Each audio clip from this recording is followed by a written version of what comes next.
रामायण।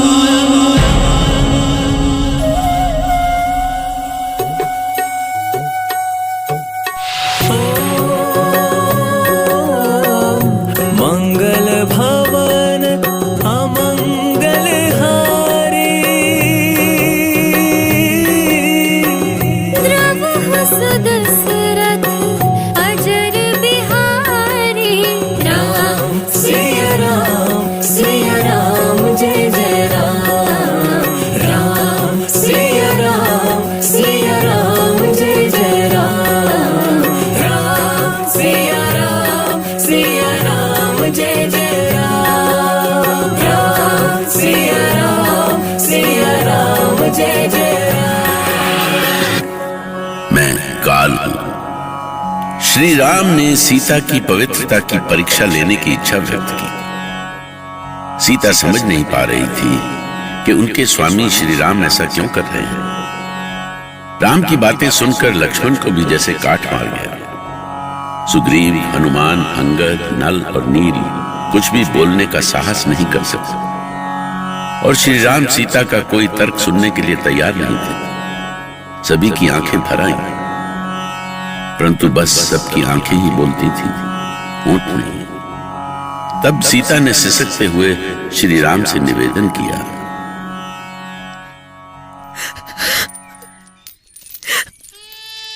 मैं आपकी हूं, केवल आपकी। मुझे ब्याह कर आप लाए थे, सारी अयोध्या नहीं। फिर दुनिया को आप मेरी पवित्रता क्यों दिखाना चाहते हैं? आप अपनी भार्या का तिरस्कार क्यों कर रहे हैं? क्या 12 महीने वियोग की अग्नि में जलते रहने का यही पुरस्कार है? आप तो मेरे मन की बात भी समझ जाते थे, फिर आज आपको मेरे सतीत्व की परीक्षा की आवश्यकता क्यों पड़ गई? लोकाचार के आगे भावनाओं का कोई स्थान नहीं है सीते। किंतु भैया आप ये। शांत रहो लक्ष्मण, मैं तुम्हारी भावनाएं समझ रहा हूं। आपसे अधिक भाभी को कौन समझ सकता है भैया? और फिर पवित्रता सिद्ध करने के लिए कौन सी परीक्षा हो सकती है? क्षमा करें प्रभु, हमारा निवेदन है कि आप माते को स्वीकार करें। आपकी याद में जिन्होंने हर क्षण स्वयं को होम किया है, उस महान देवी पर आप संदेह न करें। हमारा जीवन प्रजा के लिए समर्पित है पवन कुमार। प्रजा का विश्वास ही हमारा संबल है। हम नहीं चाहते कि जब हम अयोध्या पहुंचे तो लोग सीता को संदेह की दृष्टि से देखें। प्रजा के देखने के लिए मैं जीवित नहीं रहूंगी स्वामी। सीता आपके साथ जाने के लिए संदेह का कोई स्थान नहीं रखना चाहती। भैया लक्ष्मण, इतने वर्षों तक तुमने मेरे लिए पर्णशैया और पुष्पशैया तैयार की है। आज तुम्हारी भाभी तुमसे काष्ठशैया तैयार करने का निवेदन करती है। मैं अग्निशैया पर सोकर कृतार्थ हो जाऊंगी भैया लक्ष्मण।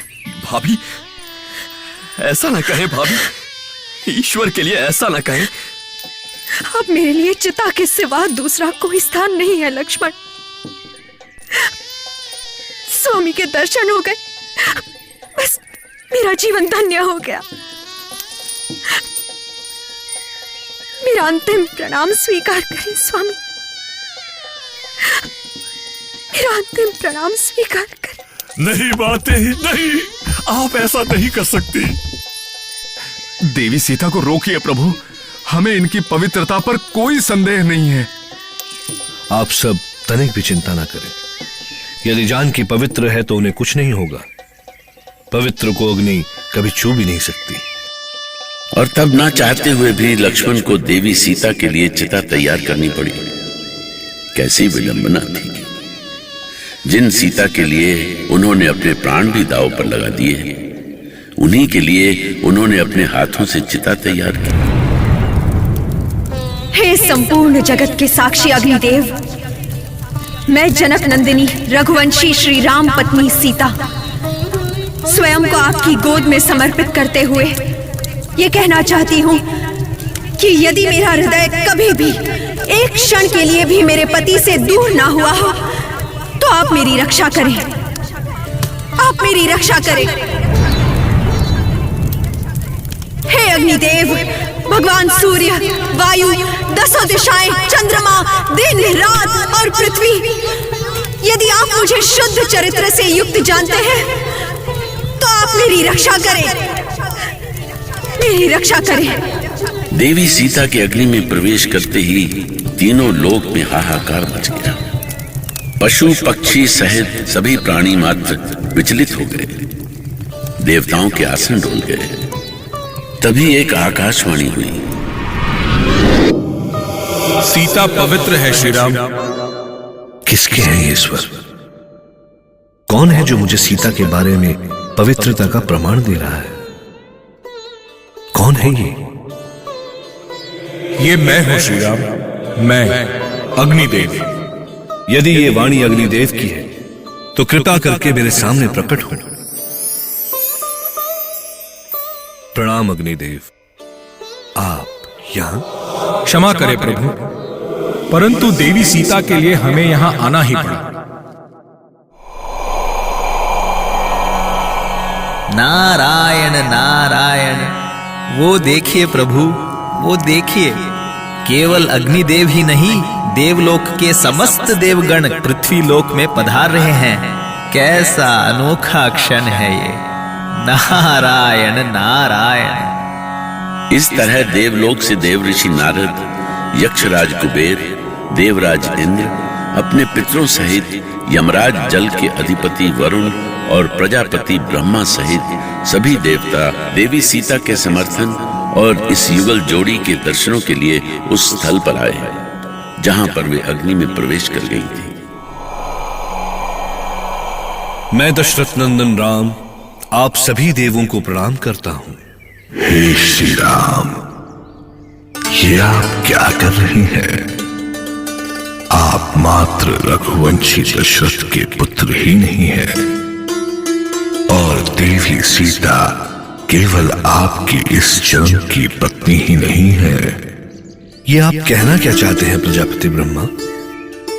हे प्रभु श्री राम, आप ही विष्णु हैं, अविनाशी और अनंत विष्णु, इस त्रिलोक के आधार विष्णु। फिर देवी सीता जो कि साक्षात लक्ष्मी है, उनकी इस तरह परीक्षा लेने का कोई अर्थ नहीं है, क्योंकि वे जन्म जन्मांतर से आप ही की अंश हैं। प्रजापति ब्रह्मा, मैं इस समय मानव जन्म लेकर मानव धर्म का निर्वहन कर रहा हूं, और मैंने जो कुछ भी किया है मानवोचित धर्म के अनुसार किया है। हे प्रभु, हम सभी देवगण इसीलिए आए हैं कि भूलोकवासी इस बात का मर्म समझ सके। नारायण नारायण। प्रभु, समस्त देवता का यहाँ आगमन इसलिए हुआ है कि सब जान लें कि माता सीता साक्षात शक्ति स्वरूपा हैं और वे पवित्र हैं। हाँ प्रभु श्री राम, आप संपूर्ण विश्व के उत्पादक हैं, ज्ञानियों में सर्वश्रेष्ठ और सर्वव्यापक हैं, और देवी सीता सदा आपके उर में विराजित हैं। इसीलिए उनकी परीक्षा लेने का कोई औचित्य नहीं है प्रभु। हम सभी देवी सीता की पवित्रता का समर्थन करते हैं प्रभु। श्री राम, मैं अग्निदेव आपसे कहना चाहता हूँ कि जनक नंदिनी पूर्णतः सती हैं।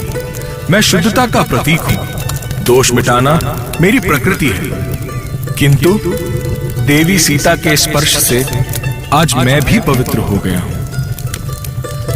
देवी सीता ने केवल मुझे ही पवित्र नहीं किया है, बल्कि उनसे मिथिला भी पवित्र हुई है, अयोध्या भी पवित्र हुई है, सारी धरती पवित्र हुई है। ऐसी सीता की पवित्रता पर आप संदेह न करें। बस अग्निदेव, बस, मैं आपसे बस यही सुनना चाहता था। प्रभु श्री राम, आप तो न्याय के प्रतीक हैं। संसार आपको न्याय का देवता मानता है, किंतु सीता के साथ यह अन्याय क्यों? अग्निदेव, मेरे साथ प्रजा की कामना और रघुवंश का उच्च आदर्श भी जुड़ा है। नारायण नारायण। तो भूलोक को इसी बात का प्रमाण देने के लिए ही हम सब यहाँ उपस्थित हुए हैं प्रभु। मेरा निवेदन है कि आप बिना विलंब किए देवी सीता को स्वीकार करें और संसार को बता दें कि सीता निर्दोष है। अपनी समस्त प्रजा को बता दें कि सीता पवित्र है। माते सीता की जय। मैं रघुवंशज दशरथ नंदन अयोध्या कुमार राम इस समस्त जन समुदाय के सामने जनक नंदनी देवी सीता को उसी रूप में स्वीकार करता हूँ जिस रूप में वो मेरे साथ रही थी।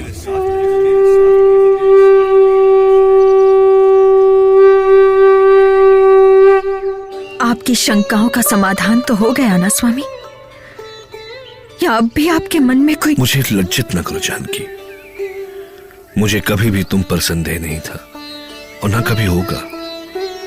मैंने जो कहा और जो कुछ भी तुमने किया वो परिस्थितियों के कारण है।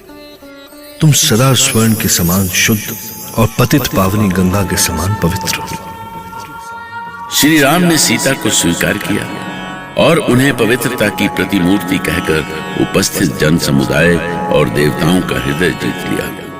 तब प्रभु श्री राम स्वयं आगे बढ़े और उन्होंने सीता को हृदय से लगा लिया। दोनों की आंखों से आंसू की धारा बह चली।